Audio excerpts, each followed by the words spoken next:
sesión hablando de las propiedades de la materia. En este primer momento les voy a suplicar que saquen su libreta y anoten las propiedades que ustedes recuerdan. Pueden ser 1, 2, 3 o 4. Por favor, anoten todas las propiedades que se les venga a la mente.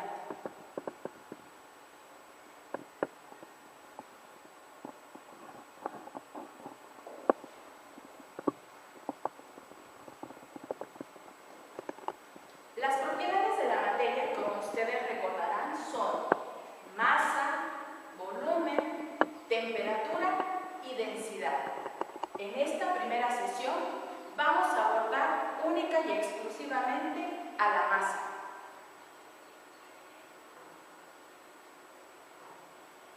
Observen a su alrededor y vean qué es lo que le denominamos masa.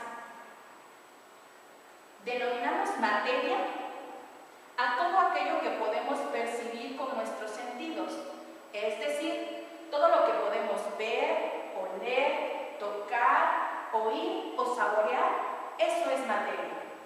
Toda la materia está formada por átomos y moléculas.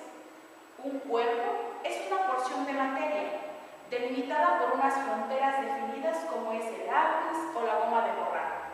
Varios cuerpos constituyen un sistema material. Las distintas formas de materia que constituyen los cuerpos reciben el nombre de sustancia. El agua, el vidrio, la madera, la pintura son distintos tipos de sustancias. En este tema estudiaremos las propiedades de la materia y las sustancias. Como primer atributo, necesitamos ver qué es la masa. Les voy a pedir de favor que observen a su alrededor, salgan fuera del aula y enumeren todas las cosas que ustedes observan que tienen una masa. Por favor, hagan una lista.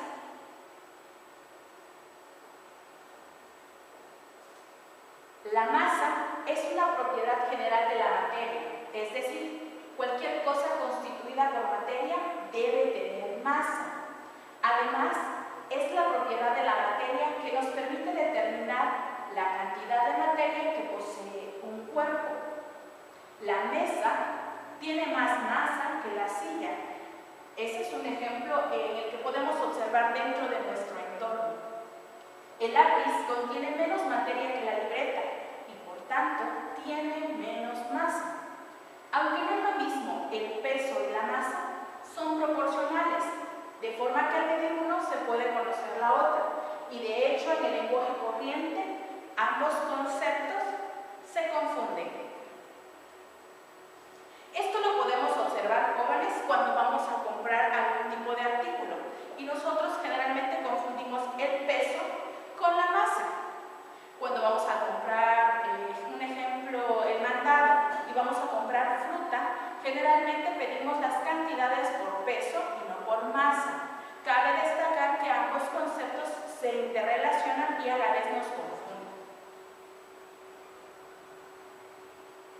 La masa puede definirse o puede medirse en muchas unidades, dependiendo no solo de la nación, sino de la profesión. Por ejemplo, los joyeros miden la masa de las piedras preciosas en quilates, o lo podemos observar en las piezas de joyería que tenemos, que dice si es de 8 quilates, de 10 quilates, de 14 quilates y algunas excepciones en 24 quilates. Esto es lo más común dentro de nuestra región. En el sistema internacional, que es usado por los científicos y técnicos de todo el mundo y en la mayoría de los países, la masa se mide en kilogramos, aunque también es muy empleado el gramo. Aquí vamos y pedimos kilos de tortillas, kilos de tomates, kilos de cebollas, kilogramos de algún otro tipo de alimento.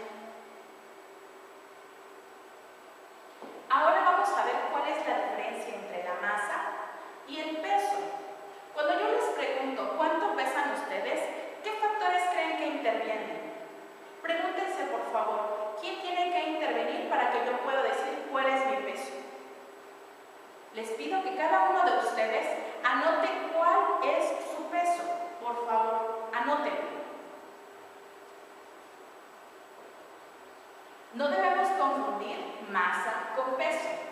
Mientras que la masa de un cuerpo no varía, sin importar el lugar en el que esté, el peso es la fuerza con la que la Tierra atrae a ese cuerpo, fuerza que varía de un sitio a otro, sobre todo con la altura. De forma que al subir una montaña, nuestro peso va siendo cada vez menor. En un mismo lugar, el peso y la masa son proporcionales, de forma que si un cuerpo pesa el doble que otro, tendrá el doble de masa. Recordemos algunos de los factores que intervienen. Para calcular el peso tiene que ver la masa y la gravedad. Esto trae a colación la siguiente fórmula.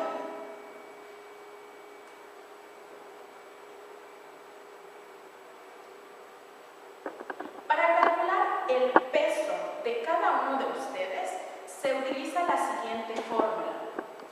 Peso es igual a masa por gravedad. Para el caso de algunos otros autores, el peso se simboliza con la letra P. Esto es igual a masa por gravedad, donde P o W es igual a peso, M es igual a masa. Y como ustedes recordarán, la gravedad, en este caso para la Tierra, tiene un valor constante,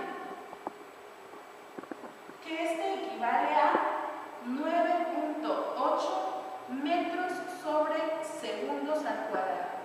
Este valor no varía, este valor es constante.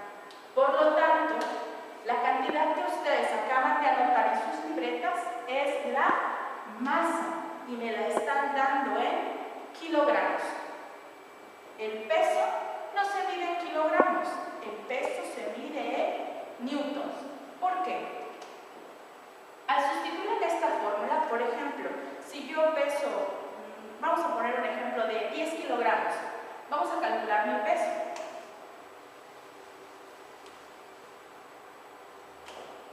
Peso es igual a la masa que yo tengo. ¿Cuánto es mi masa? 10 kilogramos. Por la gravedad, que es 9.8 metros sobre segundos al cuadrado, ¿cuál será mi peso? Peso es igual a 10 por 9.8, serían 98 kilogramos por metros sobre segundos al cuadrado. Por lo tanto, el peso es igual a 98 newtons. Recordemos que kilogramo por metro sobre segundos al cuadrado es igual a newton. Así es como calculamos el peso. Continuamos. Dentro de las conversiones de unidades, dependiendo de la masa a medir, se emplean en lugar del kilogramo o el gramo alguno de sus múltiplos, de forma que los números obtenidos sean más fáciles de usar. Los múltiplos y submúltiplos del kilogramo y del gramo son los indicados en la siguiente tabla. Recordemos, jóvenes, que cuando vamos a ocupar cantidades muy grandes, necesitamos simplificarlas. Es decir, cuando vamos a vender, por ejemplo, maíz o frijol, que es tan usual dentro de nuestra región, utilizamos las toneladas. Pero cuando vamos a vender papaya, sandía, frijoles, al menudeo, vamos a utilizar el kilogramo. Estas son las dos unidades más utilizadas dentro de nuestra región. El gramo es cuando vamos a hacer, por ejemplo, un pastel o una comida y necesitamos medir cantidades pequeñas, por ejemplo, la cantidad de sal. Por lo tanto, utilizamos la tonelada, el kilogramo, el hectogramo, el decágramo, el gramo, el decígramo, el centígramo y el miligramo. Y esos son sus valores tanto en gramos como en kilogramos.